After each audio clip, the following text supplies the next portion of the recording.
You are listening to Christian America Ministries Worldwide, a weekly shortwave radio program and online podcast dedicated to uncensored, politically incorrect biblical teaching. To learn more about Christian America Ministries, visit our website, christianamericaministries.org. And now the broadcast.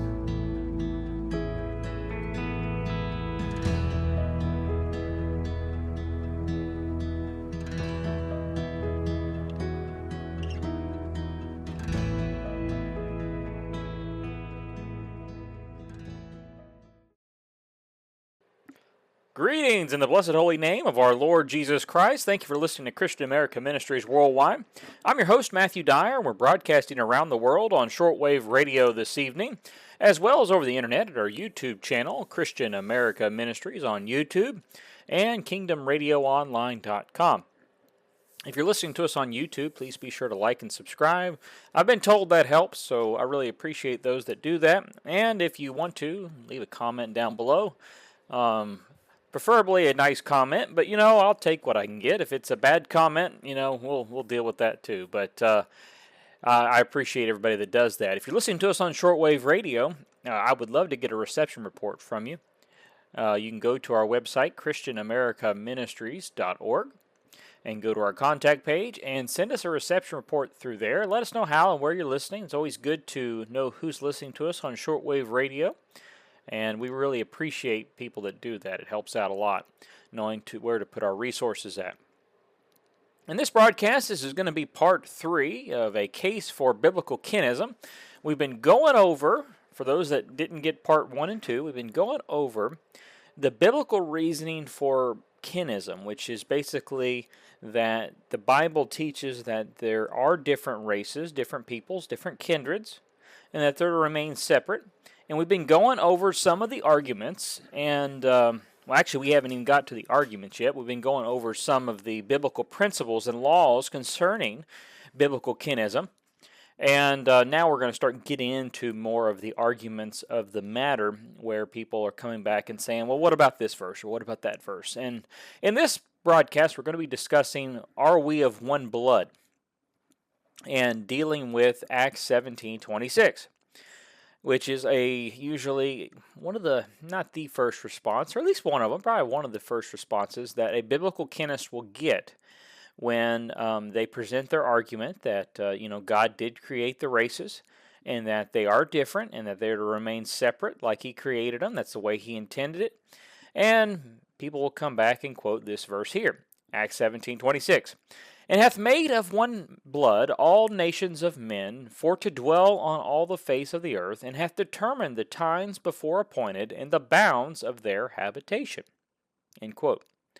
Whoa, that will drop that verse there like it's, it's an end to the argument. That's it. He hath made of one blood all nations of men. And therefore, what they will do with that verse is they will say, well, we are all one race because we are all of one blood, as it says there, and therefore there is no differences in races because we're all of one blood. There's many issues with that, though. We are not of all one blood. Even scientifically, we are not of all one blood. If you put the wrong blood type in a person needing a blood transfusion, they will die. Okay, there you go. We are not all of one blood just in that alone. There's different blood types. There's different genetics in the blood. We know that is not the case. We are not of all one blood in that. So people will say, if you respond that way, they'll say, well, all of one blood as in we're all of one race. Well, the passage doesn't say that. It says, and hath made of one blood all nations of men. Well, how do we get around that? I mean, to me, we know for a fact that there are different types of blood among different people. Like I said, with the blood types, you can't put the wrong blood type in a person. They will die. Their body will actually reject the blood, and they will die of it. They will reject it like a virus because it's not meant to be there.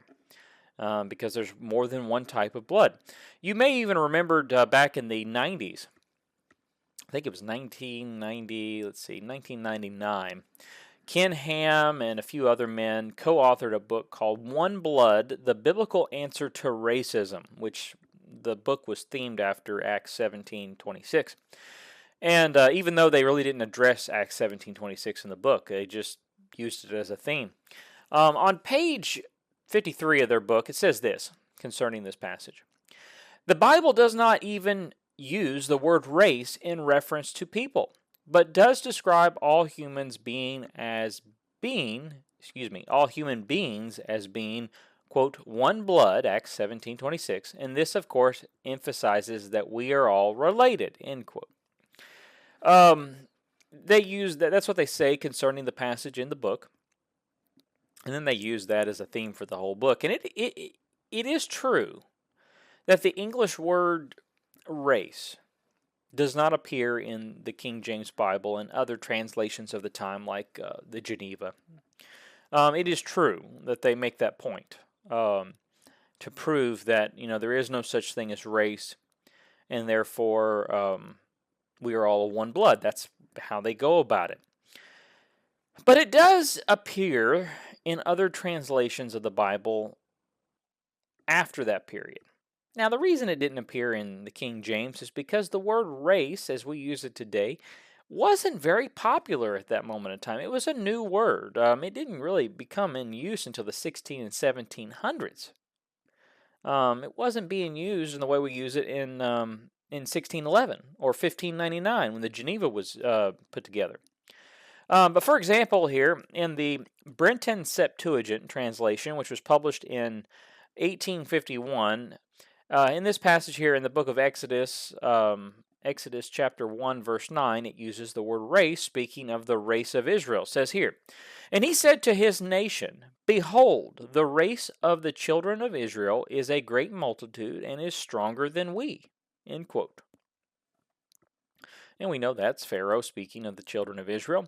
Now, if we are all one blood, and they will interpret that to mean we are all one race, how can Pharaoh distinguish the children of Israel as a race when he says, behold, the race of the children of Israel is a great multitude and is stronger than we? We could replace race with kindred or people, but there's a difference there. In the Greek Septuagint, the word race in this passage here and others is rendered from the Greek word genos. That's where we get our word gene, genetics. It has a root there.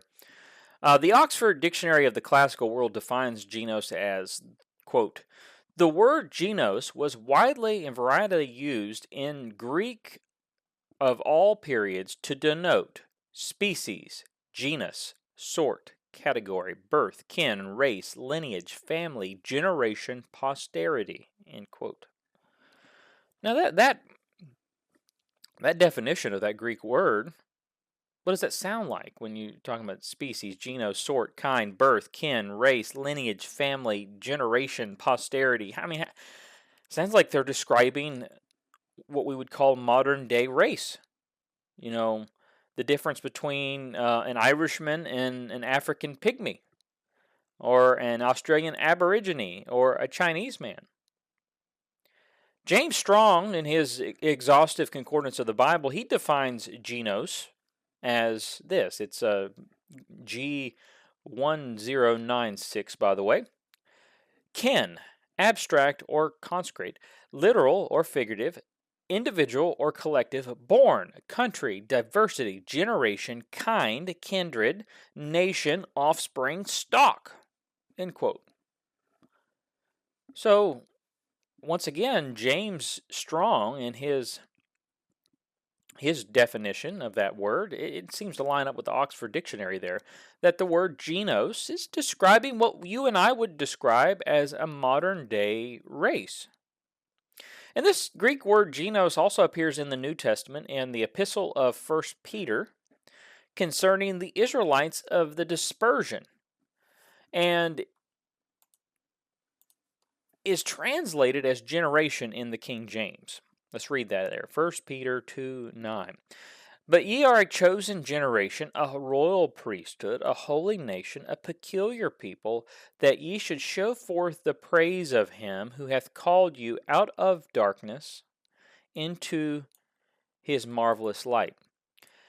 Now, for those that say that race does not appear in the Bible, the word race does not appear in the Bible, it's interesting. Most of those people are not King James only people.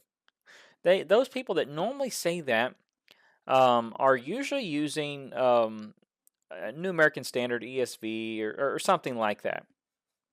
And if someone was to tell you that there is no such word as race in the Bible, I would ask them what Bible translation that they're using, because it does appear in the Bible, in the New Testament, in some translations. For example, the New American Standard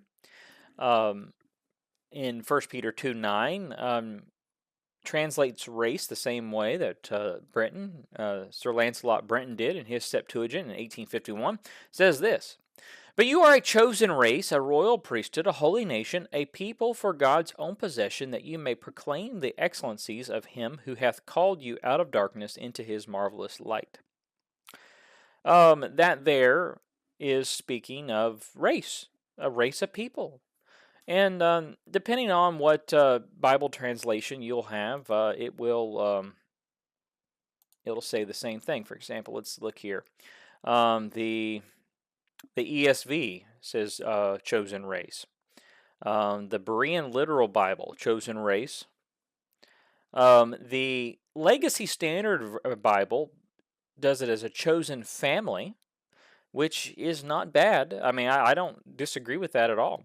The Amplified Bible, a chosen race. The Christian Standard Bible, a chosen race. The Hallman Christian Standard Bible, a chosen race. The American Standard Version says an elect race, which there's nothing wrong with that. Let's see here. The ERV, English Revised Version, an elect race. The Good News Translation, chosen race. The Net Bible, a chosen race. Let's see here. The Weymouth New Testament, a chosen race. The World English Bible, a chosen race. And we can continue on. There's a bunch of them here. Not all of them, but there's a bunch. Young's Literal Translation, a chosen race, or a choice race, excuse me. So, depending on what translation you have, it does have the word race in it. And that's important to note, because for those that say, well, the word race is not in the Bible, well, it just depends on what translation you have.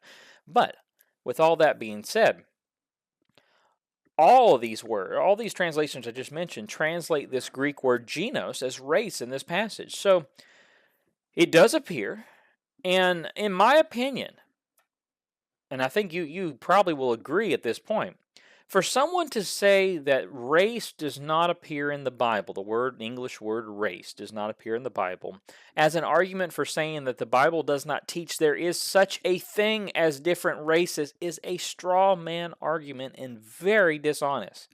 Because it just depends on what translation you have. But the thing to note here is that the word genos, and other words like it, mean the same thing as our English word race today. Let me give you this example here. Before William Tyndale translated his Tyndale Bible in 1535, the English word Passover did not exist, because it was invented by William Tyndale. For those that don't know, William Tyndale invented that word. Before 1535, the English word Passover did not exist, along with a bunch of other words, by the way. Atonement, for example, that he invented that one as well. If you want an interesting study, search on the internet words that William Tyndale invented when he translated his Bible. Now, he invented a lot of them, like atonement and Passover, but no theologian would ever argue that there is no such thing as Passover before 1535 or atonement. Why? Because they would understand that Tyndale took the Hebrew word for Passover, Pascha, and carried the meaning into the newly developed word Passover the best he could as a translator. Same thing he did with atonement. He carried the Hebrew or Greek, Hebrew in this case, but every translator will do this no matter what language it is. They carry the meaning from one language to another to the word. The same goes for this word genos, because the concept of race, kindred, and people is embedded in the Greek and Hebrew words of the Bible if you examine the context. And they are translated into different words in our English Bibles. Race being one of them, a more modern word, but in older translations, kindred is used and things of that nature. Now, the way we use the word blood in the 21st century is very important because it is not the same way that ancient Israel would have used the word blood. And that's the key point here in Acts 17:26. We use it to denote race, heritage, family, lineage.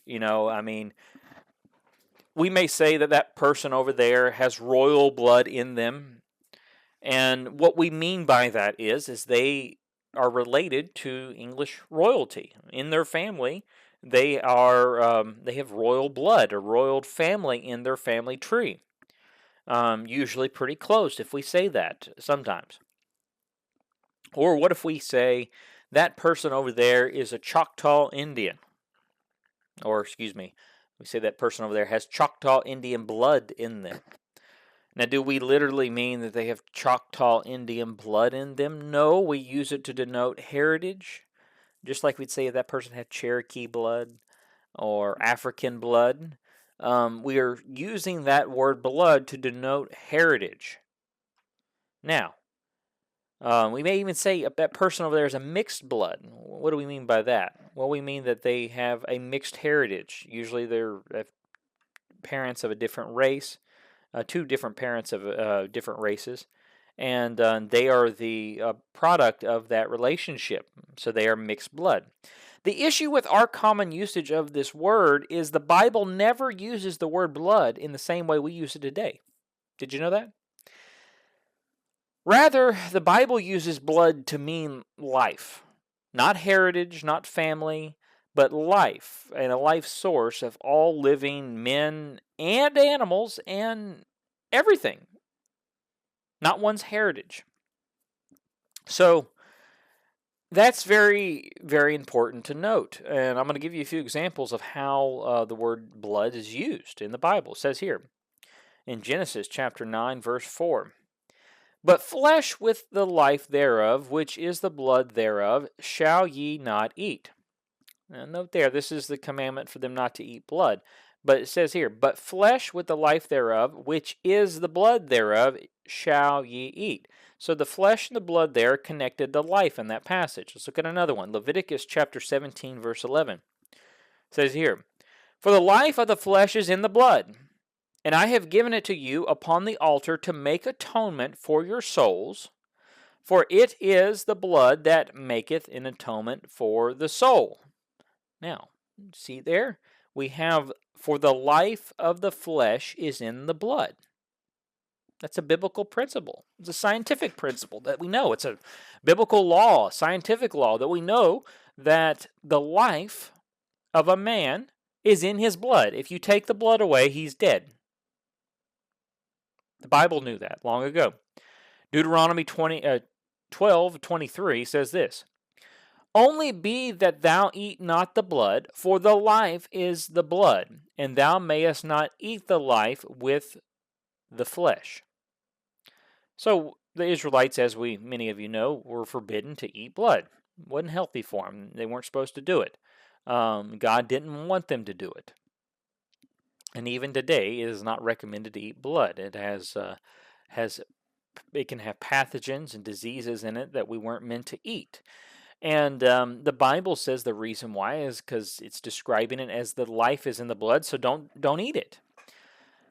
Jonah, chapter 1, verse 14. Let's look at this passage here.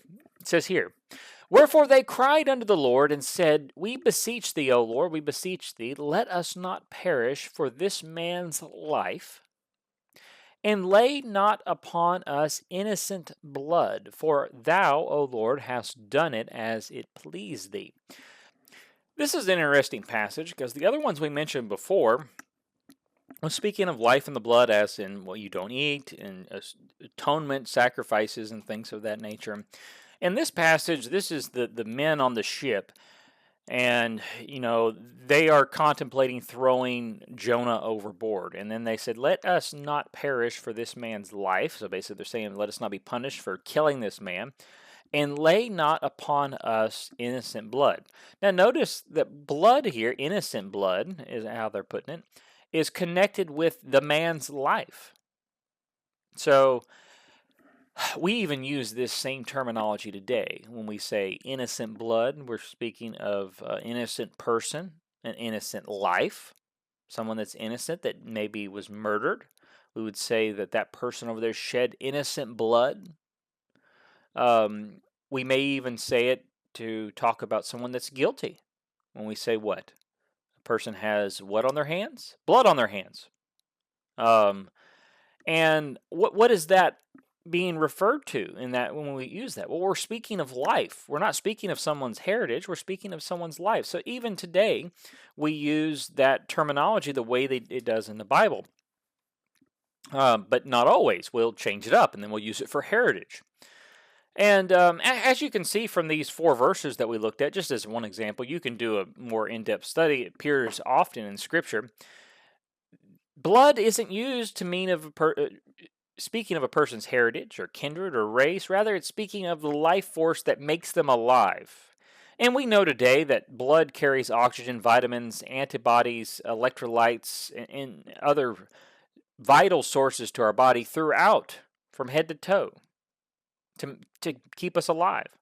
One of the issues in the 1800s, and 16 and 1700s, I guess, they would practice something called trepanning, because they believed that a man could be unbalanced, and so therefore they would let blood out of one side of his body to help balance the body, because they thought that sickness was caused by imbalancing of the blood on one side of the body versus the other. And we know today that it's not a very wise thing to take blood out of a sick man. That's how you make him dead. You're taking the life force out of him.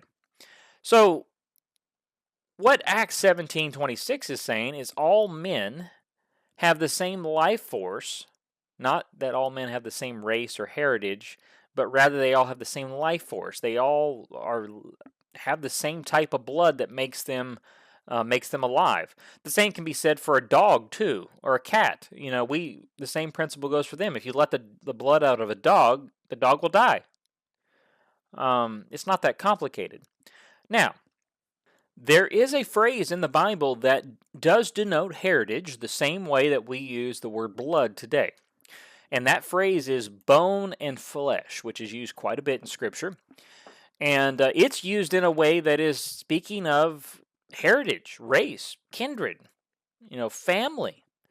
We can look at Genesis chapter 2, verse 23, which says concerning Adam and Eve, "And Adam said, This is now bone of my bones and flesh of my flesh. She shall be called woman, because she was taken out of man." End quote. Now, in this passage, we have Adam referring to Eve as being the same type of person, not the same sex, obviously, but the same type of person, because she was taken out of his body, and it came out of him. God took a rib and made her from him, and now he's saying, "This is now bone of my bone and flesh of my flesh." And so he's saying that there is a common kindred between him and this woman. Genesis chapter 29, 13 through 14 says this, "And it came to pass, when Laban heard the tidings of Jacob, his sister's son, that he ran to meet him and embraced him and kissed him and brought him to his house. And he told Laban all these things. And Laban said to him, Surely thou art my bone and my flesh. And he abode with him the space of a month." End quote. Now this passage here, speaking of Laban, speaking to Jacob, his sister's son, so it's his nephew. And he is saying, "Hey, you surely look like one of us. thou art my bone and my flesh. What he's saying is surely you're one of my kindred. You're one of my people. Now let's turn to Judges chapter 9, verse 2.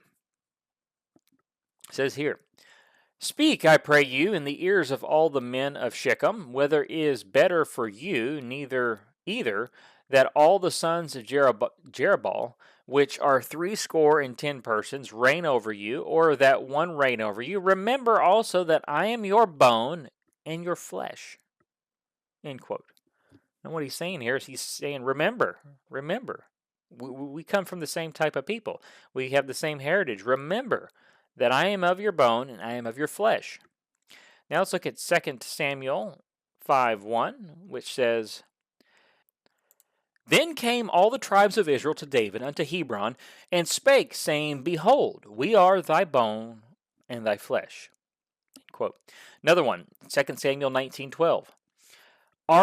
Ye are my brethren, ye are my bones and my flesh. Wherefore then are ye the last to bring back the king. End quote. Now, in these passages here, it's speaking directly of the first one there in 2 Samuel 5:1, is speaking of David unto the children of Israel, saying that, hey, we are bone and flesh. Then came all the tribes of Israel to David, and they are all one bone and one flesh. Well, we know that there's a heritage there. David was an Israelite.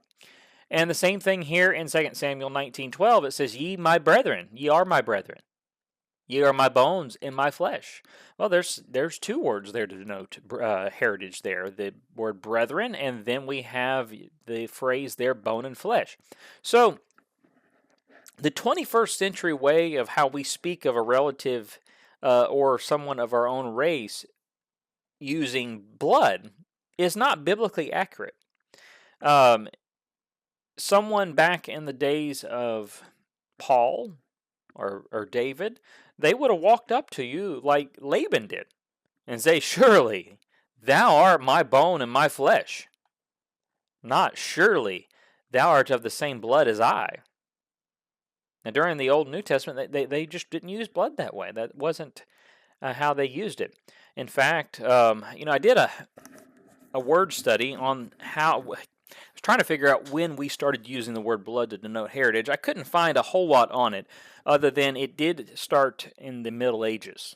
I couldn't really find exactly where it began, but it started becoming more popular in the Middle Ages, around 1500, maybe 1400, somewhere in there, A.D., so long after the writing of Acts 17:26.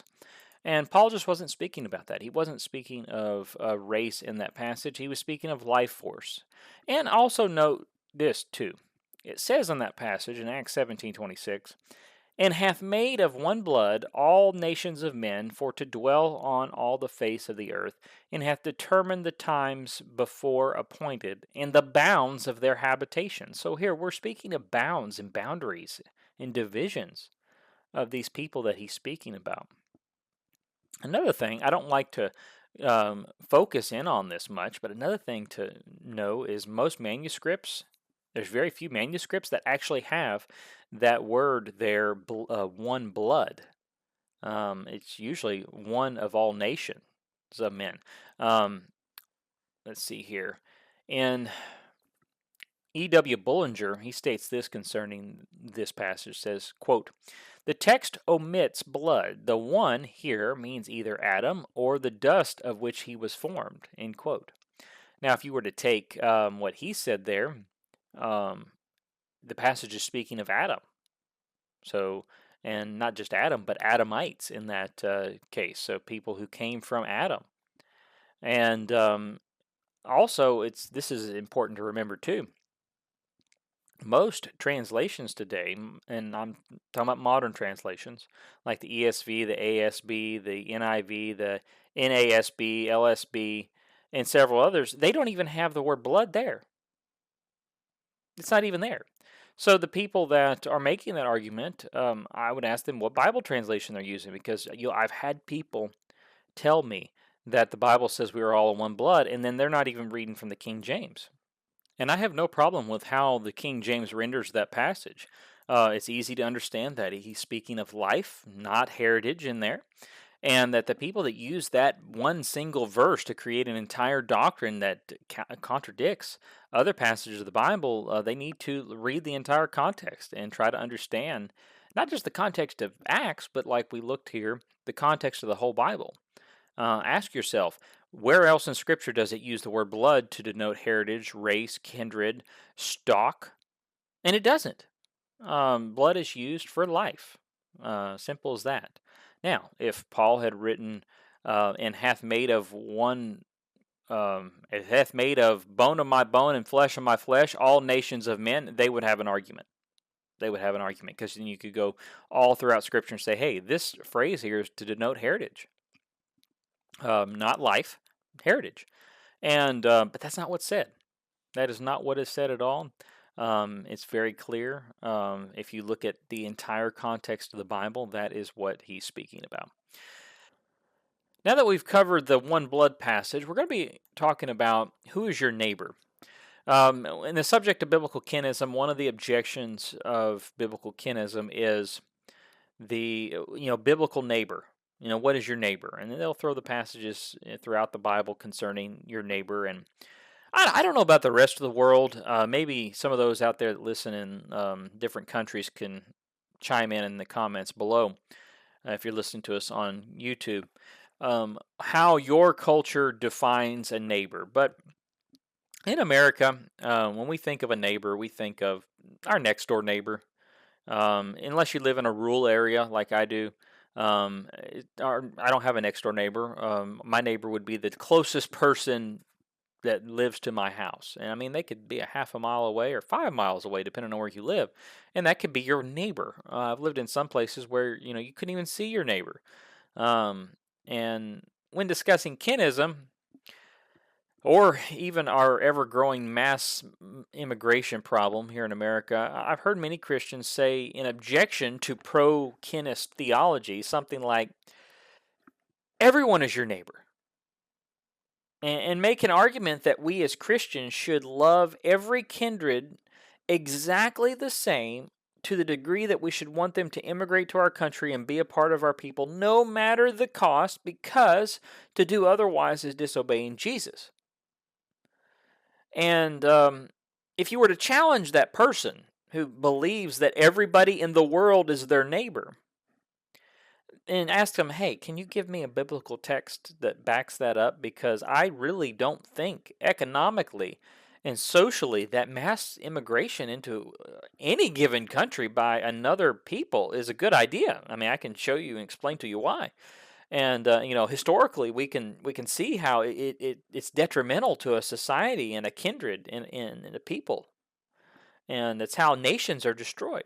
And they say, well, I would look at Matthew chapter 22, verse 34 through 39, because Jesus makes it very clear. We are to love thy neighbor as thyself. And hey, that little Guatemalan kid that wants to come here and his family, all 5 million of them, they want to come in to America and live down the road from me, they should. They should, because they are my neighbor, and I should love them as I do my own children, and I want them to stay here. At least that's the argument they would give.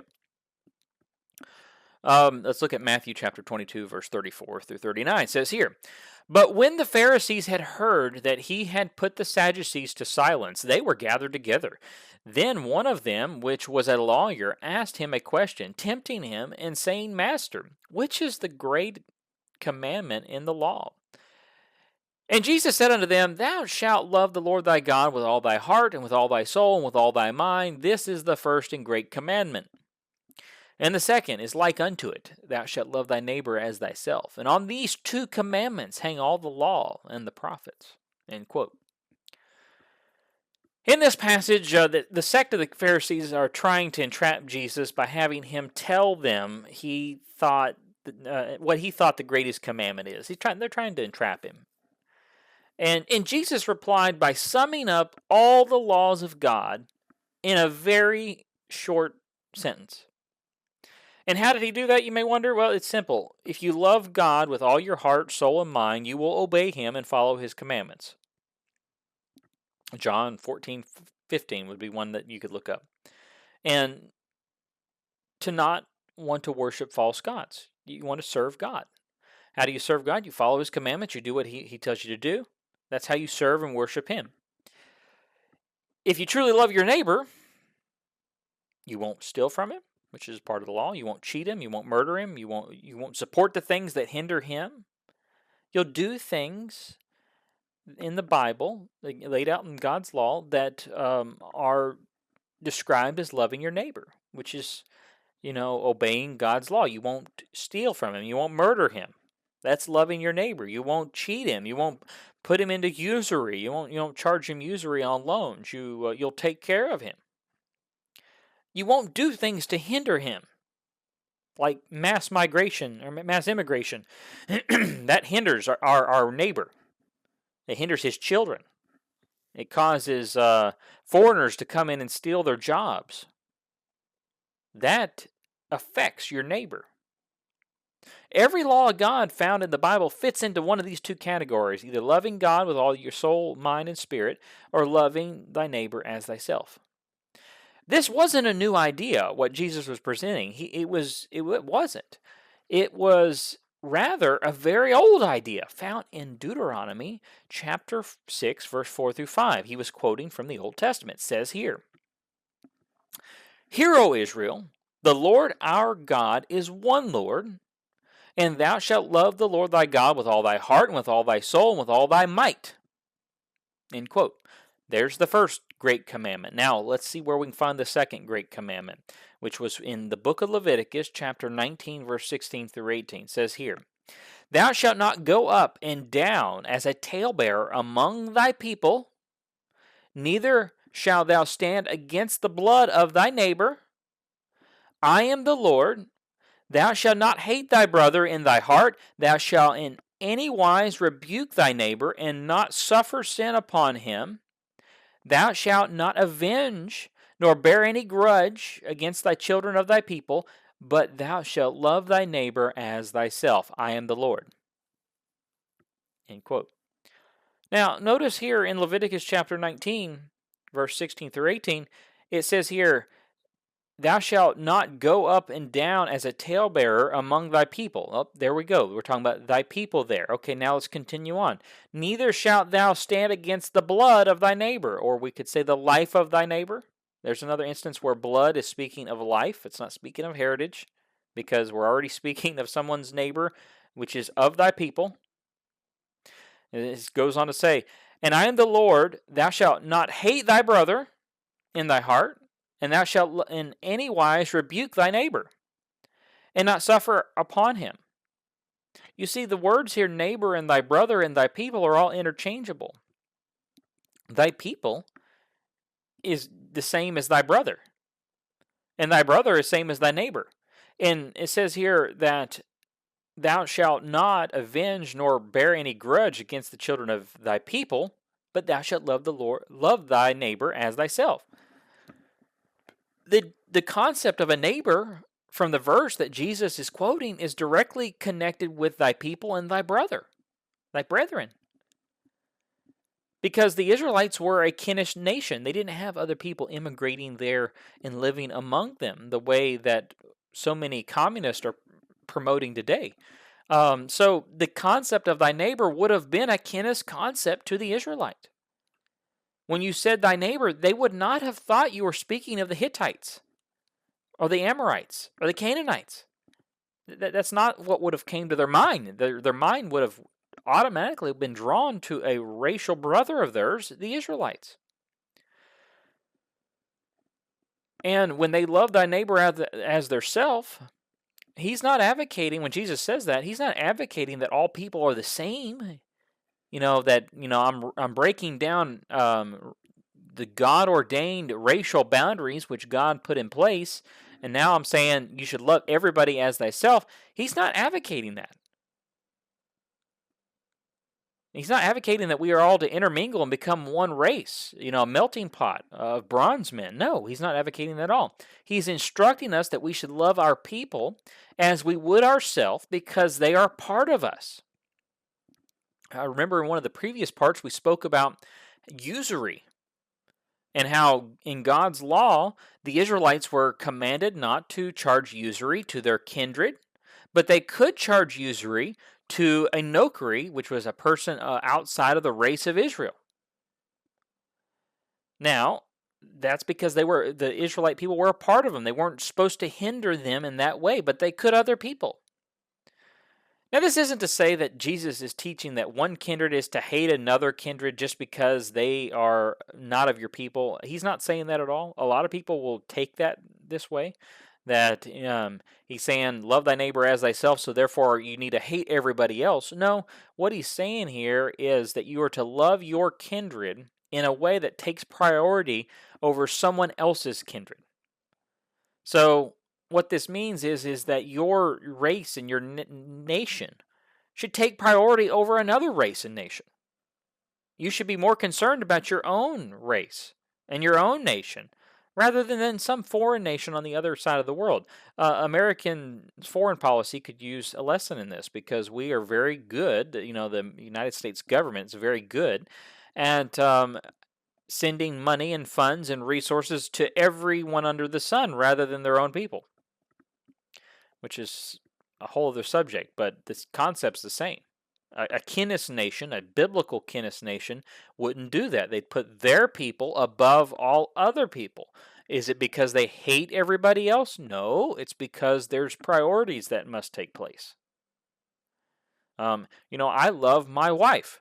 I love my wife because she's my wife, but that doesn't mean I hate all other women. There's another concept we could use. I love my son. That does not mean, and I love him above all four of my sons, above all other sons. Does that mean I hate all other sons? No, it does not. There's priority, a kindred priority there. Oftentimes, biblical kinists are accused of hating other races, and that's not the case. I don't hate other races.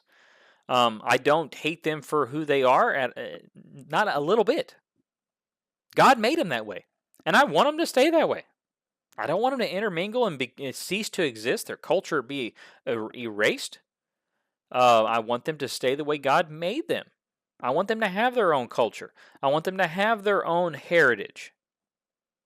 Just like I want my family, my kindred, my race, my sons to do the same. This is natural and biblical. We don't see bluebirds taking in cardinals and their young into their nation and treating them as their own because they believe that they're all one bird. No, it doesn't work that way. Now, that may be a silly analogy, but it stands true. You don't see deer taking in coyotes and raising them as their own, or vice versa, and sending foreign aid and taking the food out of their own kindred's mouth to give it to others. No, there's a priority set in place. Let's look at 1 Timothy chapter 5, verse 8. In the New Testament, we have this same kinist principle and law given by Paul. It says here, "But if any provide not for his own, especially for those of his own house, he hath denied the faith and is worse than an infidel." End quote. Now, think about this verse for a minute. If any provide not for his own, okay, that's what he's speaking about. And then he zooms it in. And especially for those of his own house, so that's his own family. He hath denied the faith and is worse than an infidel or unbeliever. We're instructed by Jesus to love our specific kindred as ourself, our neighbor. And here Paul, he's focusing this commandment in even more by saying that we have to provide for those of our own family, our own household, or we are like an unbeliever that has denied the faith. We're like an atheist.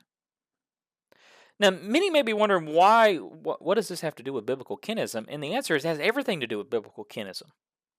Paul is stating that your own kindred, your household, especially your household, but your own, is more important and takes priority over some other household in, let's say, a different country, belonging to a different kindred.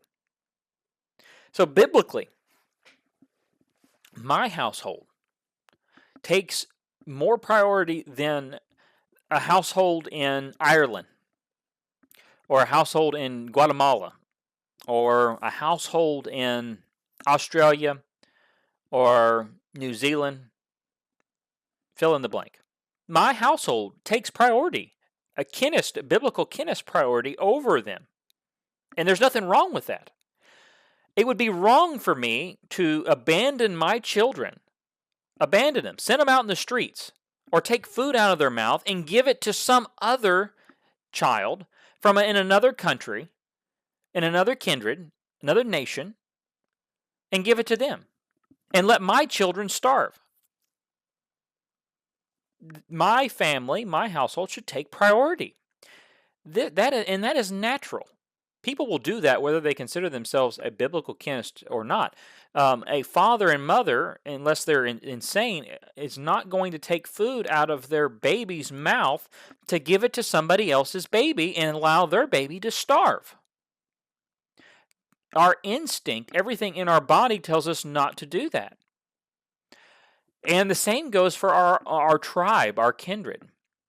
And you can broaden that outside of your household to your extended family. Perhaps your congregation, your church congregation. Those people are your own. They would have a higher priority than some other congregation on the other side of the world, just naturally. I mean, you would put your priority and your focus on your local congregation, not strangers on the other side of the world. Same thing with family, immediate family, your race. Those things take priority. And there's nothing wrong with that. Jesus wasn't saying that, love thy neighbor as thyself, as in let everybody in. No, he was quoting a passage speaking of brethren, loving their brethren as their self, their neighbor.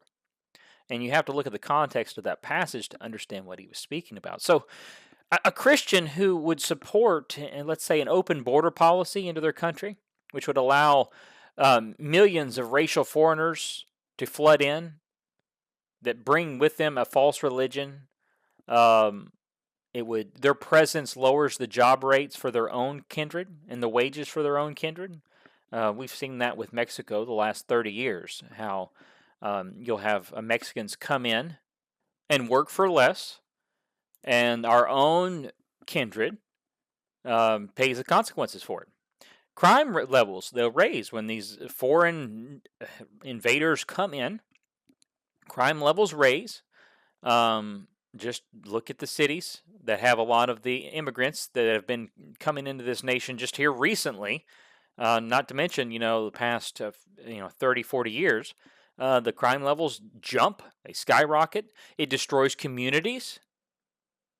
A Christian that would promote that is denying the faith, and they're not a Christian. They are worse than someone who is an atheist, because all those things affect their household and their own people in a negative way. Now that's strong language. I know some people have a hard time with that, but that is truth. We are not to support those kind of things because it hurts our people. Now, some people may look over at Luke chapter 10, and they may be wondering about the Good Samaritan. They may say, well, bad foreigners, yes, but what about the good ones that do something good? Because Jesus gave a parable there concerning the Good Samaritan, and it appears that Jesus is saying in that passage that anyone that does a good deed is your neighbor. To you is your neighbor. Let's go ahead and read that passage. Luke chapter 10, verse 25 through 37 here. And it says here, "And behold, a certain lawyer stood up and tempted him, saying, Master, what shall I do to inherit eternal life? And he said unto him, What is written in the law? How readest thou?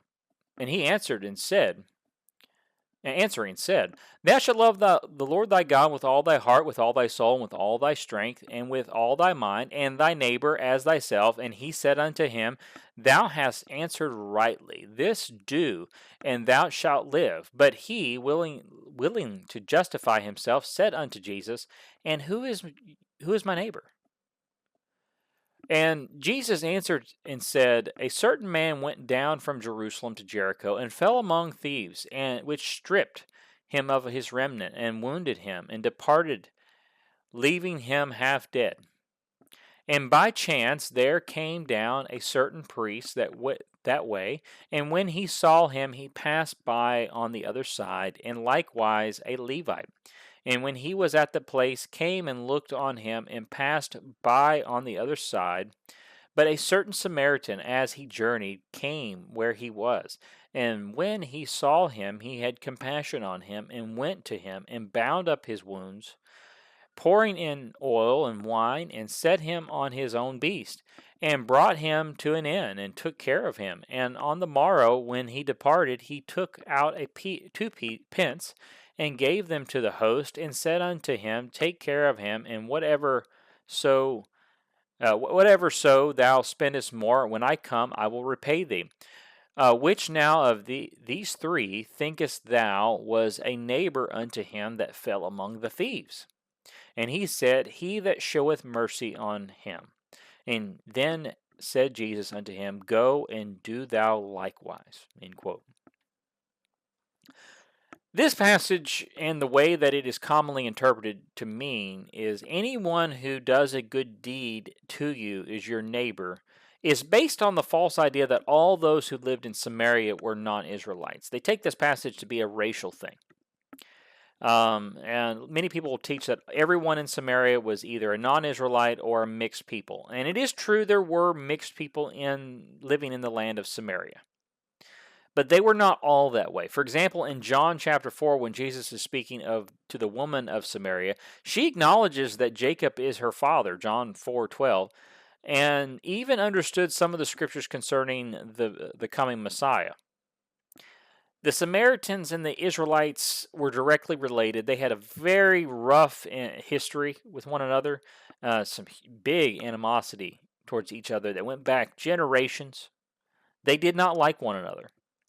And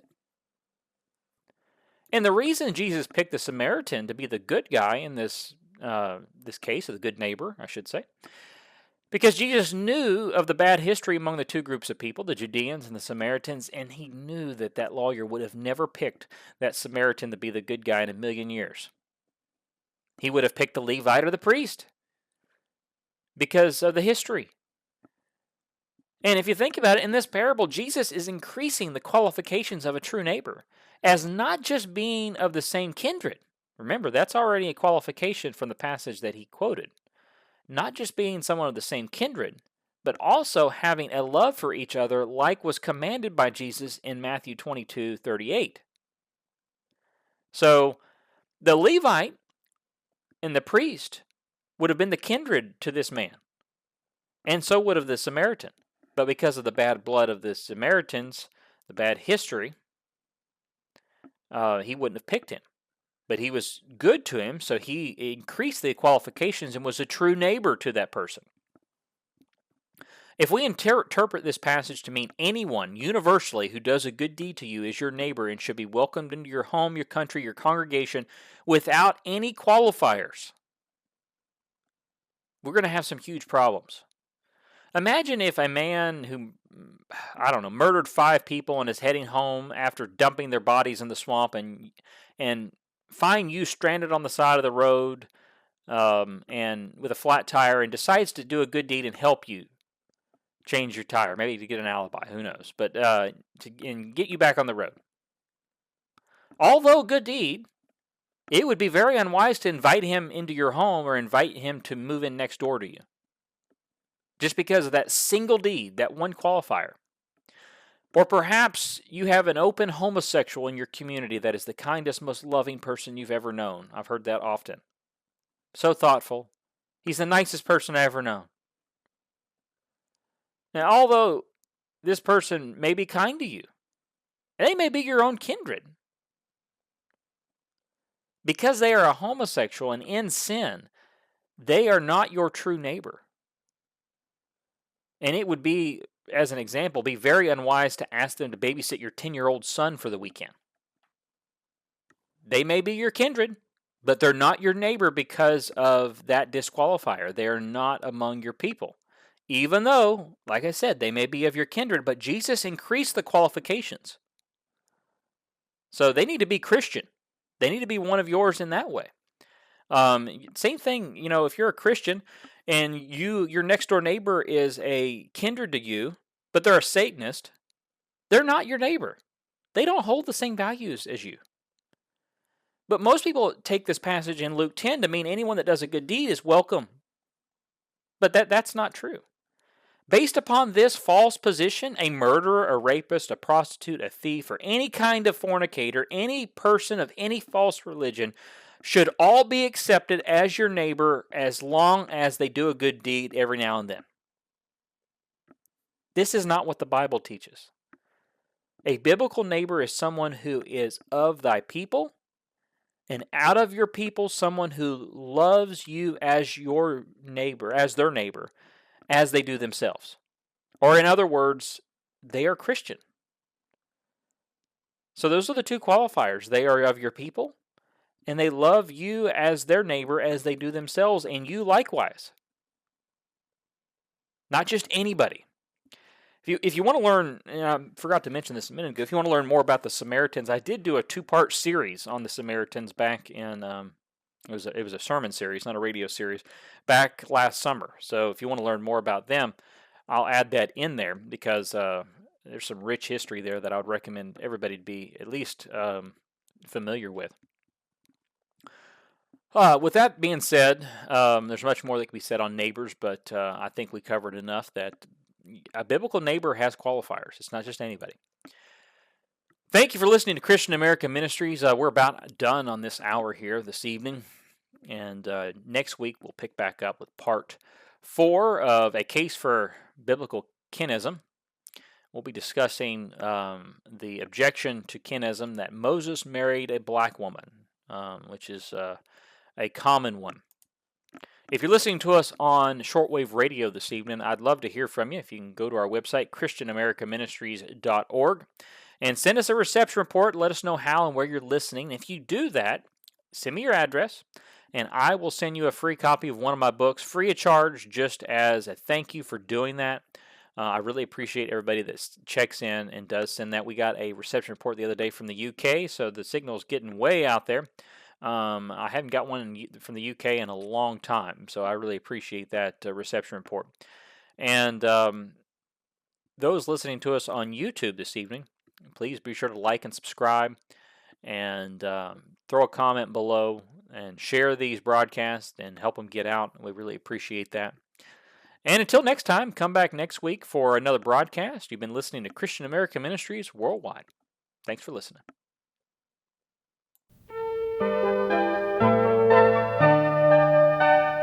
America, you once revered the name of God. From mountain crest to valley green with grassy sod.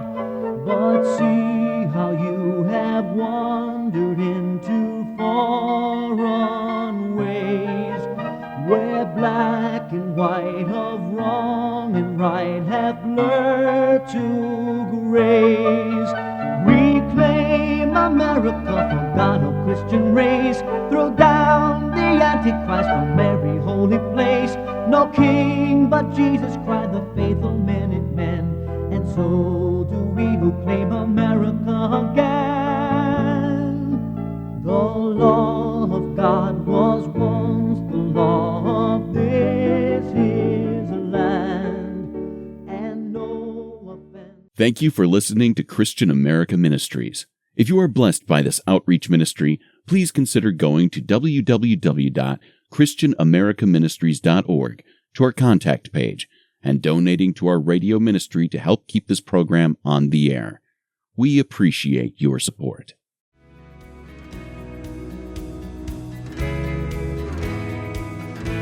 You have been listening to Christian America Ministries Worldwide.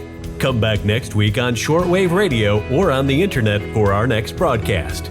To learn more about Christian America Ministries, visit our website, christianamericaministries.org. Thank you for listening.